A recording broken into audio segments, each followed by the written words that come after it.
네, 이동현 뉴스 정면 승부 2부 계속 이어집니다. 쇼미더 정치. 이 징계권에서 하나만 더 말하고 다른 주제로 넘어간다고 일부에서 얘기했으니까 아직 뭐 징계가 나온 건 아닌데 해임이 나올 수도 있고 그렇죠? 네. 또 뭐 중징계로 정직이 나올 수도 있고 정직은 뭐 6개월, 3개월, 6개월이면 사실상 해임과 똑같은 거죠. 네. 지금 윤석열 총장 임기가 한 7개월밖에 안 남았으니까. 또 경징계에는 뭐 견책, 감봉 있을 수가 있는데 이준석 최고가 지난주에 경징계에 나오면 정권 문 닫자는 이야기다 이런 얘기를 했었는데 만일 경징계에 나오면 추미애 장관은 더 장관직을 못할 것이다 이런 이야기도 많이 있어요. 용두삼이란 말을 듣겠죠. 예. 왜냐하면 지금 이 건이 사실 예전에 한동훈 채널의 건부터 시작해가지고 굉장히 길게 내려온 건인데 이 모든 어쩌면 그 감찰이라든지 수사지휘라든지 이런 것들이 결국 뭐 견책이나 감봉 이 정도 아니면 정직 1, 2개월 이런 거 받아내려고 많이 했던 것이라고 하면은 그것 때문에 이렇게 시끄럽게 했냐? 그렇죠. 이제 닭 잡는데 진짜 소 잡는 칼이 아니라 진짜 뭐 기관총 들고 온 꼴이다 이렇게 될 수도 있는 거거든요. 그렇기 때문에 저는 뭔가 조치가 나온다면은 결국에는 해임이나 아니면 면직이 나올 수밖에 없을 것이다 이렇게 보는 것이고 아니라면 이거는 대승적인 차원에서 아예 없었던 일로 하자는 식으로 결론이 날 것이다 이렇게 보는데 지금은 아무래도 중징계 쪽에 이제 좀 더 비중이 쏠리고 있는 건 사실이죠.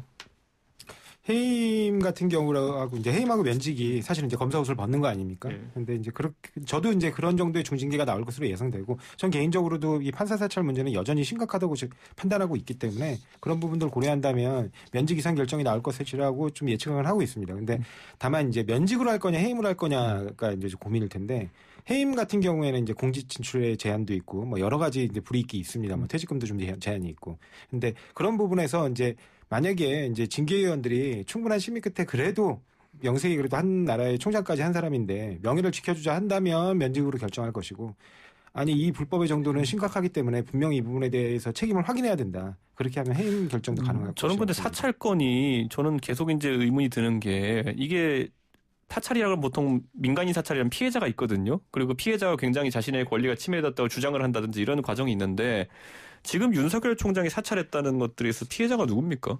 예전에 그러면 국정원이 이렇게 아주 굉장히 광범위하게 민간인 사찰을 해왔잖아요. 그러면 그 수많은 피해자들이 다 문제를 제기했나요? 그렇지 않습니다. 근데 국정원의 그 민간인 사찰은 굉장히 심각하다고 봤거든요. 제가 말했죠. 그런 부분들을 고려를 하셔야 되는 겁니다. 그래서 다수의 피해자가 있다 해도 적어도 그 당시에는 수십 명 이상이 고발을 했습니다. 그런데 지금 판사 중에서 보면 판사 회의에서 보면은 이 건이 진짜 판사들의 어쨌든 권익을 침해하는 아주 중요한 건이라면은 그런 결론이 나진 않았을 것이고 적어도 거기에 예를 들어 부정적인 정보가 기재했다고 주장하는 이 감찰하는 사람 쪽에서 주장하는 예를 들어 우리법 연구의 소속이다. 아니면은 술 먹고 재판 안 들어왔다. 이 두 가지가 그 단점이 기재된 사안이라고 이제 주장을 하는데 이 두 분 정도는 뭔가 어필을 해야 되는 거 아닙니까? 이 두 분의 경우가 더 그렇기 때문에 어필하기가 힘든 겁니다. 왜냐하면 지금 현재 윤 총장이 굉장히 야심차게 수사를 해서 그 현 정권을 공격하면서 수사를 했던 그 사건의 재판을 맡고 있기 때문에 본인이 의견을 피력하는 순간 또 재판의 불공정성이 불거질 수밖에 없어요.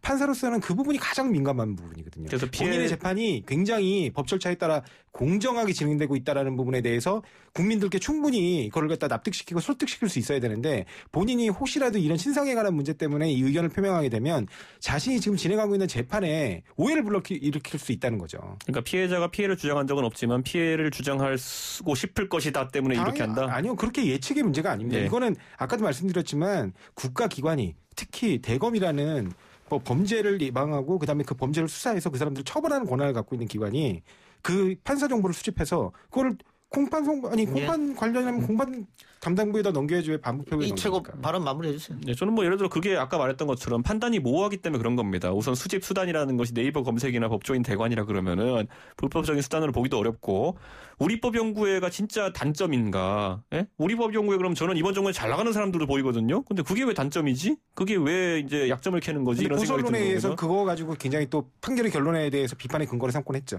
아니 저한테 박근혜 퀴즈를 한다고 해가지고 제가 기분 나빠지는 않아요. 시인이잖아요. 아니 그러니까 제가 말한 것처럼 그거는 개인의 판단이 상당히 중요한 부분이거든요. 모욕감을 느낀다든지 아니면은 뭔가 불합리한 사찰을 당했다고 느끼는 것은. 그런데 그거 없이 지금 조상호 변호사는 기분 나쁜데 말을 못하는 걸 것이다 이러면서 지금 하는 거잖아요. 아니 저 그런 예측이 아니라니까요. 자, 조 대변인은 말씀하지 마시고 그냥 마무리해 주세요. 예, 다른 걸 넘어가게. 저는 그 모호한 지점 때문에 지금 이 징계위가 관심을 끌고 있는 것이다라고 생각합니다.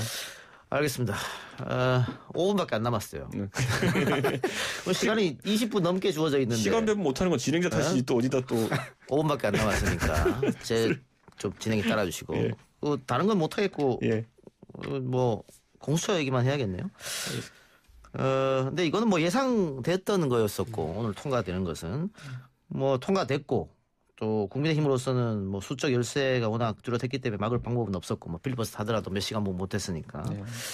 근데 조 전 대표님한테 이거 여쭤보겠습니다. 공수처가 그럼 이렇게 지금 개정안이 통과됐고 이제 다시 이제 추천위원 해서 이제 뭐 올릴 테겠죠? 네, 그렇습니다. 이게 설치가 될 텐데. 네. 그걸 결국은 검찰 개혁 때문에 하는 거잖아요. 네, 그렇습니다. 이거 한다고 검찰 개혁이 됩니까, 근데? 그러니까 굉장히 지금 조직의 출발은 미약합니다. 그렇지만 그 부분도 사실은 여야의 어떤 타협의 결과거든요. 너무 예를 들면 공수처가 비대해질 경우에 과거 검찰이 검찰권을 남용했던 것처럼 똑같은 방식으로 수사 기소권을 모두 갖고 있는 공수처가 권한을 남용할 수 있는 우려가 있지 않냐. 그런 부분 때문에 사실은 정부 수집 부분에 관한 인력들이 거의 없는 상태로 출발하고 있는 거예요. 근데 다만 공수처가 있기 때문에 그러니까 기소권을 가진 게 오로지 검찰만이 아니기 때문에 그 현재 검찰에서 이번에도 술 접대받은 검사들에 대한 처분에 대해서 국민들이 납득하기 어려운 결론이다 이런 비판이 있지 않습니까? 그런 부분에서 상당한 부분 자정 효과는 있을 것으로 봅니다. 자, 이전 최고한테는 다른 게 질문해 보겠습니다. 지금 국민의힘이 굉장히 반발을 하고 있습니다. 공수처 설치에 대해서. 그런데 과거에 국민의힘 의원들 중에서 또 찬성한 사람도 많았었거든요. 조영 원내대표부터 찬성했으니까 만들어야 된다고. 그리고 지금 이 고위 공직자 대상이 한 7,000명 정도밖에 안 되고 이게 야권보다는 여권에 더 대상이 많은데 왜 이렇게 극렬하게 반발할까? 그러니까 우선 수사권이라는 게 안에 들어있기 때문에 결국에는 검찰이 지금 수사하고 있는 사안을 이첩받아가지고 거의 강제로 이첩받아가지고 이제 수사를 하는 권한이 있기 때문에 공수처장이 어떤 사람이 되느냐에 따라 가지고 거꾸로 모든 사건을 묻어버릴 수 있는 권한도 가지고 있는 게 사실이거든요. 그러니까 그런 제도적인 부분에 우려가 있다는 걸 지적하는 것이고 결국은 이런 겁니다. 공수처장도 그리고 검찰총장도 경찰청장도 그리고 그들을 관할하는 법사위원장도 전부 다 여당이 가져간다면 오늘 강민석 대변인이 청와대에서 견제와 균형 얘기를 했더라고요. 이 공수처가 견제의 도구로 사용되길 바란다고 검찰을 견제하는 도구로. 그런데 보통 고양이한테 생선가게를 맡기면요. 그 생선가게 맡긴 고양이를 감시하는 역할은 강아지가 해야 되고요. 그 강아지 감시하는 건 또 원숭이가 하고 이런 게 견제와 균형입니다.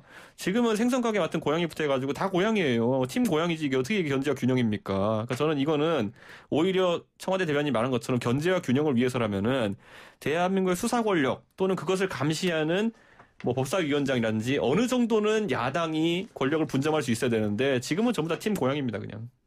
예.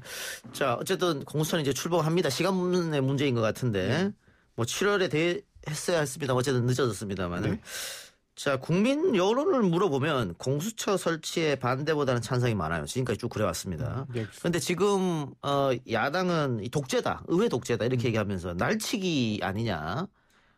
그러면은 이 두 여론이 부딪힐 텐데 국민의힘은 이제 그 여론을 등에 업으려고 하겠죠. 어떻게 될 거 보세요, 이 여론의 움직임이?